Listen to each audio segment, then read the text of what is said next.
All right, I would like to share with you today the story of a woman named Candelaria Natalia Zunex Poo, which I read about in the New Bedford Light. Candelaria is a 26-year-old resident of New Bedford. She's originally from Guatemala and is a mother of 3 and an asylum seeker with a valid work permit. ICE detained her the morning after her release at New Bedford District Court on the morning of December 31st. Candelaria had to appear on charges of assault and battery. The charges stem from an incident the day before where her husband Daniel called the New Bedford police after she allegedly bit his arm during a dispute in their car, according to the police report. She was taken to Burlington. Her lawyer, Ondine Sniffen, made a habeas petition on her behalf the same day. The assigned judge issued a stay of transfer or removal on the 31st. According to her lawyer, Candelaria informed ICE that she was pregnant when they took her into custody. She said the agents did not believe her and made her take a pregnancy test at the office in Burlington. Shame. When they got the test, they, of course, did not let her go. Should ICE be holding women with no criminal records in detention? No. Should any pregnant woman ever be held in Burlington? No. Candelaria slept on a mat in one of the rooms with 12 women. She would end up spending a week in Burlington, and in that time, she ate only 1 cup of oatmeal for breakfast and some fruit for lunch daily. The smell of the other food she was offered made her unable to eat it. I did a quick internet search to estimate the calories from a cup of oatmeal plus a serving of fruit, and it came back with a range of 158 to 424 calories. Does that sound like sufficient nutrition for a pregnant woman? No. Should anyone, let alone a pregnant woman, be spending a week sleeping in those detention rooms? No. Overnight, Candelaria began to experience stomach pains and a fever and feared that she was about to miscarry or give birth prematurely. Another woman in the room with her advocated for Candelaria. Agents took her to a nearby medical facility for an examination. Quote, she wasn't allowed to talk to the doctor, and the agent spoke to the doctor in English, Sniffen said. The agent told her she had an infection and that the baby was fine and she needed to take antibiotics. Judge Allison Burroughs issued an emergency order on January 6th. In part, that order read, on January 5th, petitioner filed an emergency motion for release stating that she suffered a medical emergency while in respondent's custody and argued that, quote, continued detention without confirmed medical treatment places petitioner at risk of injury. Respondents do not take a position on the motion in light of the fact that a petitioner is now recovering from a medical emergency while awaiting a bond hearing. Respondents are ordered to either arrange a bond hearing to be held prior to 10 a.m. on January 7th or to release her outright until such time as they can conduct a bond hearing. ICE did not wait for the bond hearing and released her on January 6th.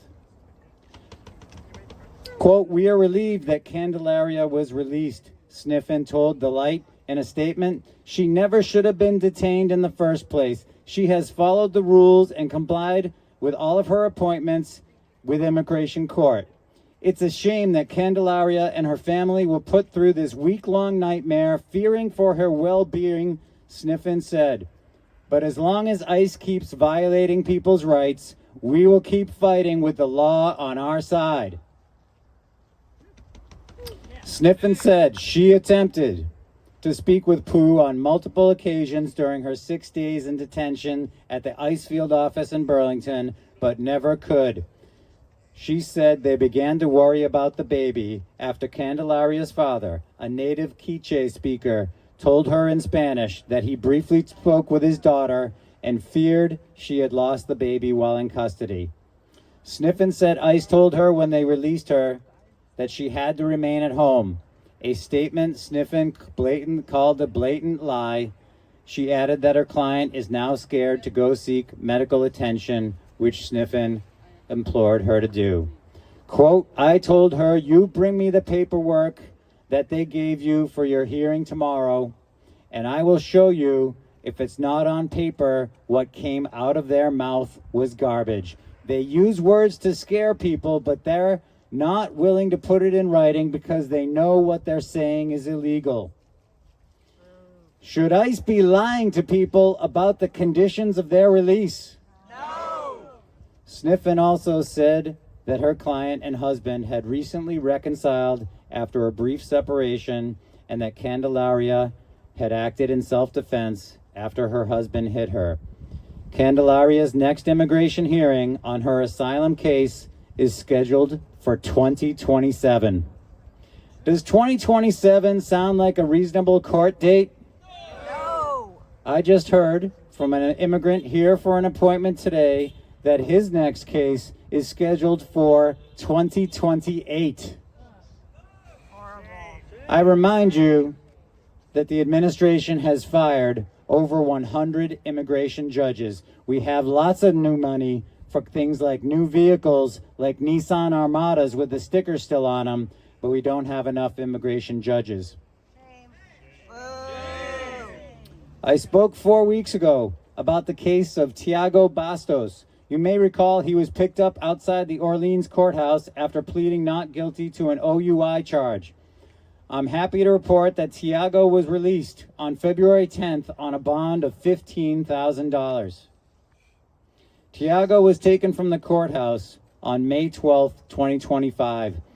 The charges against him were dismissed on December 22nd, and it took another 6 weeks to secure his release on bond.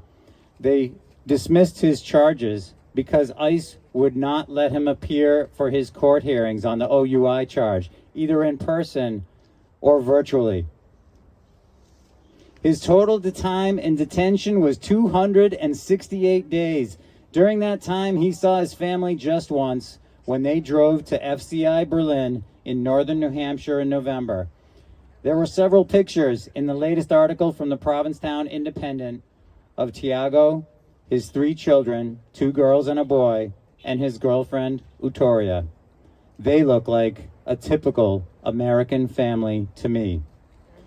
Tiago and Candelaria were both taken outside of Massachusetts courthouses. Neither had been convicted of a crime. Candelaria and Tiago were both entitled to the presumption of innocence, a competent defense, and a speedy and fair trial in front of an impartial jury. These are guaranteed by the Constitution. Are constitutional rights optional? No. Immigrants now have every reason to be terrified when going to court. Does that make our communities safe? No. Both Tiago and Candelaria were freed by use of habeas petitions. They are free because judges ruled that their detentions were unlawful. They are not alone. Reporting from Reuters showed that the number of people in detention reached about 68,000 this month, up about 75% from when Trump took office last year. Detained immigrants have filed 20,000 lawsuits seeking their release. In case after case, the administration tries to assert that no matter how long they've been in the United States, they need to be detained and denied bond, leaving no other resolution than to file for habeas in the district courts. In at least 4,421 cases, more than 400 federal judges ruled since the beginning of October that U.S. Immigration and Customs Enforcement is holding people illegally as it carries out its mass deportation campaign, Reuters found.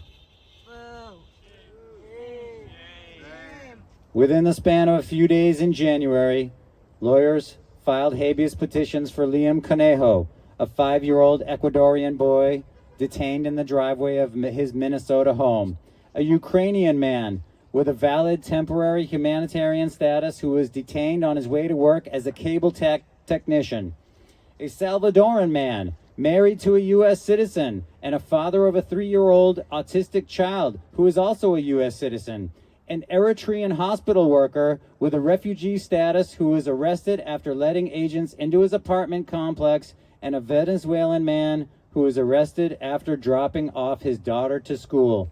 I'll add to those that Reuters reported Tiago, a Brazilian carpenter with 3 U.S. citizen children who pled not guilty to his OUR charge, and Candelaria, a pregnant Guatemalan mother of 3 who was arrested after a domestic dispute.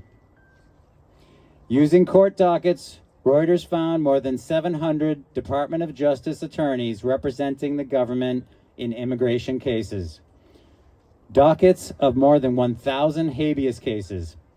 Partly as a result of that legal logjam, judges have found that the government has left people locked up even after judges ordered their release. A DOJ spokesperson, Natalie Baldassare, said, quote, "If rogue judges followed the law in adjudicating cases, there wouldn't be an overwhelming habeas caseload or concern over DHS following orders."